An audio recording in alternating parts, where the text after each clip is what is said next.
అందరికీ హాయ్ అండి. Welcome back to my channel. ముఖ్యంగా ఈరోజు మన వీడియో వచ్చేసి చాలా మందయితే మాకు గ్యాస్ సబ్సిడీ డబ్బులు పడట్లేదు అని చెప్పేసి మనకి ఇన్‌స్టాగ్రామ్‌లో అయితే మెసేజ్ చేయడం జరుగుతుందండి. అసలు గ్యాస్ సబ్సిడీ డబ్బులు ఎందువల్ల పడట్లేదు? మనకి సచివాలయానికెళ్తుంటే అక్కడ వాళ్ళు మాకేం తెలీదు. గ్యాస్‌కి సంబంధించిన ఏజెన్సీకెళ్ళండి అంటున్నారు. ఏజెన్సీ దగ్గరికెళ్తుంటే వాళ్ళు మీ అకౌంట్‌లో పడినట్టు ఇక్కడ చూపిస్తుందని చెప్తున్నారు. నిజంగా మాకు పడలేదు. కొన్ని చోట్లయితే పడ్డాయి. అలాగే కొన్ని చోట్ల ఎందుకు పడలేదో మాకు తెలీదు అని చెప్పి పంపించేస్తున్నారు.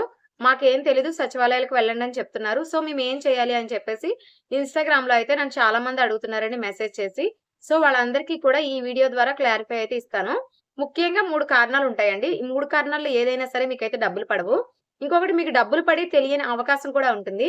ఎందుకంటే ఇదివరకు గవర్నమెంట్ స్కీమ్స్ ఏమి తీసుకోని వాళ్ళు మొట్టమొదటిగా వాళ్ళకి ఎన్‌పీసీఐ లింక్ అవ్వకపోవడం అనేది మొదటి కారణం.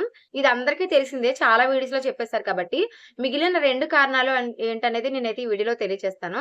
ముఖ్యంగా ఎవరైనా మన ఛానెల్‌ని కొత్తగా చూస్తున్నట్లయితే సబ్స్క్రైబ్ చేసుకోండి. వీడియో నచ్చినట్లయితే లైక్ చేయండి, షేర్ చేయండి. మరింత మందికైతే ఈ మంచి సమాచారాన్ని అందజేసిన వారవుతారండి.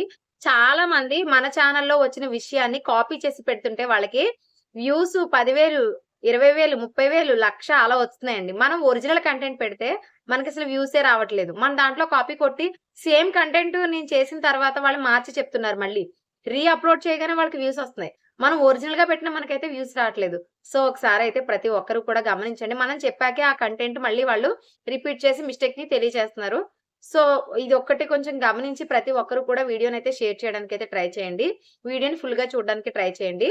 ముఖ్యంగా వచ్చేసి ఎందువల్ల సబ్సిడీ డబ్బులు పడట్లేదు అంటే, చాలా మంది మహిళలకైతే అమ్మఒడి డబ్బులు, చేయూత డబ్బులు, అలాగే వివిధ స్కీమ్స్ ద్వారా మనీ తీసుకోవడం వల్ల వాళ్ళకి ఎన్‌పీసీఐ లింక్ అయ్యి ఉంటుంది. మిగిలిన వారికి ఎన్‌పీసీఐ లింక్ అయ్యుండదు. సో, ఈ ప్రాబ్లమ్ ఒకటండి. అలాగే ఇంకొకటేంటంటే చాలా మంది కొత్తగా గ్యాస్ తీసుకున్న వాళ్ళందరూ కూడా గ్యాస్ తీసుకునేటప్పుడు ఇంచుమించుగా 2017 తర్వాత గ్యాస్ తీసుకునే వారందరూ కూడా గ్యాస్‌కి వెళ్ళినప్పుడు అకౌంట్ కూడా జత చేసి ఇచ్చారండి. సో, జత చేయడం వల్ల వాళ్ళకి గ్యాస్ బుక్‌కి అకౌంట్ అనేది డీబీటీ అనే దానికైతే కనెక్ట్ చేశారు. దానివల్ల ఏంటంటే రూ. 21 పడేవి. సో, కొంతమందికి కనెక్ట్ చేయలేదు. అంటే బాగా పాత వాళ్ళు ఉన్నారు కదా! వాళ్ళకి కొంతమందికి కనెక్ట్ అయింది. కొంతమందికి కనెక్ట్ అవ్వల. కొంతమందికి ఆధార్‌కి లింక్ అయిన దానికి వేసేసారు. సో, ఇప్పుడొచ్చిన ప్రాబ్లమ్ ఏంటంటే, చాలా మందికేంటంటే బ్యాంక్ అకౌంట్ అనేది జత చేసి లేదు. 2017కి ముందు ఉన్న కనెక్షన్‌ల వారికి చాలా మందికి ముఖ్యంగా జెంట్స్‌కైతే కనెక్షన్ అయితే ఖచ్చితంగా అయితే దానికి కనెక్ట్ అయితే చేసి లేదు. బ్యాంక్ అకౌంట్ అనేది మీ గ్యాస్ బుక్‌కైతే కనెక్ట్ అయితే అయ్యలేదు. సో, మీ బ్యాంక్ అకౌంట్ జిరాక్సు, మీ ఆధార్ కార్డ్ జిరాక్సు పట్టుకొనెళ్లి మీరు ముందుగా మీ గ్యాస్ ఏజెన్సీ దగ్గర మీ ఈకేవైసీ అయిందో లేదో కనుక్కోండి.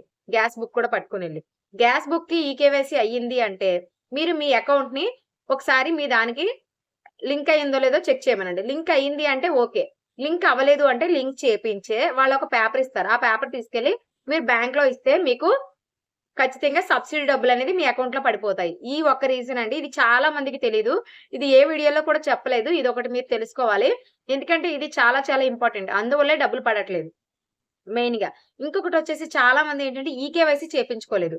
చాలా మంది నా దగ్గరకొచ్చేవాళ్ళు 90% ఈకేవైసీ అవ్వని వాళ్ళే అడుగుతున్నారండి. ఇలా నాకు డబ్బులు పడలేదు ఏం చేయమంటారని. సో, మీరైతే మీ గ్యాస్ ఏజెన్సీకెళ్ళేటప్పుడు మీ గ్యాస్ బుక్కు, అలాగే మీ ఆధార్ కార్డ్ జిరాక్సు, అలాగే మీ బ్యాంక్ అకౌంట్ ఈ 3 జిరాక్సులు కూడా పట్టుకొనెళ్లి మీ గ్యాస్ ఏజెన్సీ దగ్గర ఒకటే అడగండి. నాకు ఈకేవైసీ అయిందో లేదో చెక్ చేయండి అని మీ గ్యాస్ బుక్ ఇవ్వండి. గ్యాస్ బుక్ చెక్ చేసి వాళ్ళు మీకు ఈకేవైసీ అయిందో లేదో చెప్తారు. అయింది అన్న తర్వాత మీరు అయ్యింది అంటే పర్వాలేదు. అవ్వలేదు అంటే మీరు వెంటనే ఈకేవైసీ చేపించుకోండి. అలాగే మీ బ్యాంక్ బుక్ జిరాక్స్ ఇచ్చి మాకు బ్యాంక్ బుక్ లింక్ అయిందో లేదో చెక్ చేయమనండి. అయ్యింది అన్నారనుకో ఇబ్బంది లేదు.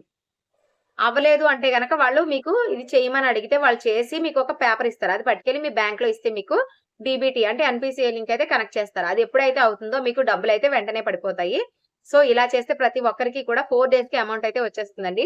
నేను 1 తారీఖు బుక్ చేశాను. ఈ మంతే బుక్ చేశాను. 1 తారీఖున బుక్ చేస్తే నాకు 4 తారీఖు ఉదయం 8 గంటలకి అయితే రూ. 21 ఒకసారి, అలాగే రూ. 822 ఒకసారి అయితే అమౌంట్ అయితే వచ్చేసింది. సో, మీరు కూడా ఇలా ట్రై చేయండి. అలాగే ముఖ్యంగా వచ్చేసి చాలా మందైతే నాకు రూ. 200 ఆహ్, పడత ఆహ్, రూ. 500 పడ్డాయి. మిగిలిన డబ్బులు పడలేదు అని అంటున్నారు.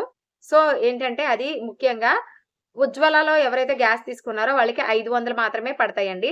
మిగిలిన డబ్బులు కేంద్ర ప్రభుత్వం సబ్సిడీ రూపంలో వాళ్ళిస్తారు కాబట్టి, సో, ఈ గవర్నమెంట్ ఇచ్చే డబ్బులు 500 ఆ గవర్నమెంట్ ఇచ్చే డబ్బులు ఆ గవర్నమెంట్ ఏస్తుంది. ఆల్రెడీ రూ. 100 తగ్గిచ్చిస్తుంది. రూ. 200 అనేది సబ్సిడీకిస్తారు. సో, మొత్తం వచ్చేసి మీకు 2 గవర్నమెంట్‌లు కలిపేస్తాయండి ఉజ్వలలో తీసుకున్న వాళ్ళకి. మిగతా వాళ్ళందరికీ మాత్రం మామూలు మన గవర్నమెంట్ అయితే ఇస్తుంది. ఒక్క రూ. 21 మాత్రమే సెంట్రల్ గవర్నమెంట్ ఇస్తుంది. ఇంకా ఏమైనా డౌట్స్ ఉంటే కామెంట్ సెక్షన్‌లో కామెంట్ చేయండి. Thanks for watching. బై.